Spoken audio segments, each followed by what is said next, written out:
High. তো মাঝে মাঝে আমাদের সাথে এমন এমন জিনিস হয় যেগুলো আমরা কখনো চাইনি, কিন্তু ওগুলো আমাদের জীবনটাকে অনেক সহজ করে দেয়।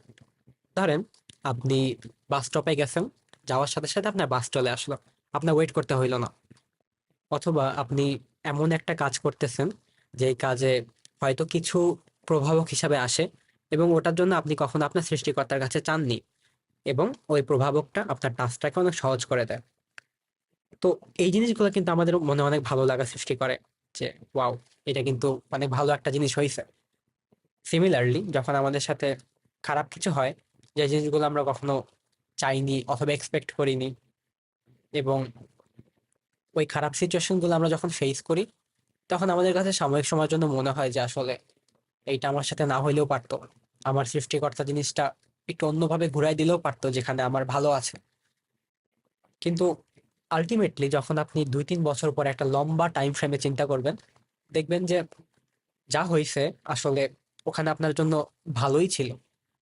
হতে পারে আপনার পছন্দের ইউনিভার্সিটিতে চান্স হয়নি, এবং 2 বছর পরে আপনি দেখবেন যে ওখানে চান্স না পাওয়ার ফলে আপনার মধ্যে যে চেঞ্জ গুলো আসছে, ওগুলো যদি আপনি ওখানে চান্স পাইতেন, জিনিসগুলো আপনার মধ্যে ওভাবে হইতো না। অথবা ওই রিয়েলাইজেশন গুলো আপনার মধ্যে এভাবে কখনোই গ্রো করতো না যদি আপনি ওখানে চান্স পেয়ে যেতেন। অথবা কোনো পার্টিকুলার সিচুয়েশনের জন্য আপনি অনেক বেশি আপনার সৃষ্টিকর্তার কাছে দোয়া করতেছিলেন, যেটা আপনাকে কখনোই দেওয়া হয়নি, এখনো হয়তো দেওয়া হয়নি, অথবা ভবিষ্যতেও হবে না। কিন্তু আপনি একটা সময় চিন্তা করে দেখবেন যে ওইটা না হওয়াটাই আপনার জন্য সব থেকে বেশি ভালো ছিল। হতে পারে আপনার ফ্যামিলির মধ্যে কারো সাথে আপনার রিলেশনশিপ ভালো যাচ্ছে না, এবং আপনি জিনিসটার জন্য অনেক রিগ্রেট করেন। আপনি চান যে এটা অনেক ভালো হলেও পারতো, আপনাদের মধ্যে আন্ডারস্ট্যান্ডিং আরেকটু ভালো হলে পারতো, তাহলে হয়তো আপনার জীবনটা সহজ হয়ে যেত। কিন্তু আপনি যখন দেখবেন যে এই যে খারাপ রিলেশনটা, এটা যখন 2-3 বছর কন্টিনিউ করার পরে একটা সময় যখন ভালো হবে, তখন দেখবেন যে বন্ডিংটা যে যতটুকু স্ট্রং হবে, এটা কখনোই এই খারাপ সিচুয়েশনের মধ্যে দিয়ে না গেলে হইতো না।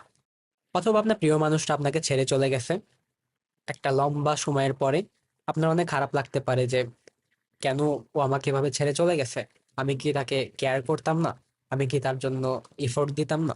কিন্তু একটা সময় আপনি রিয়েলাইজ করবেন যে ওই মানুষটা কখনোই আপনার জন্য সুইটেবল পার্সন ছিল না।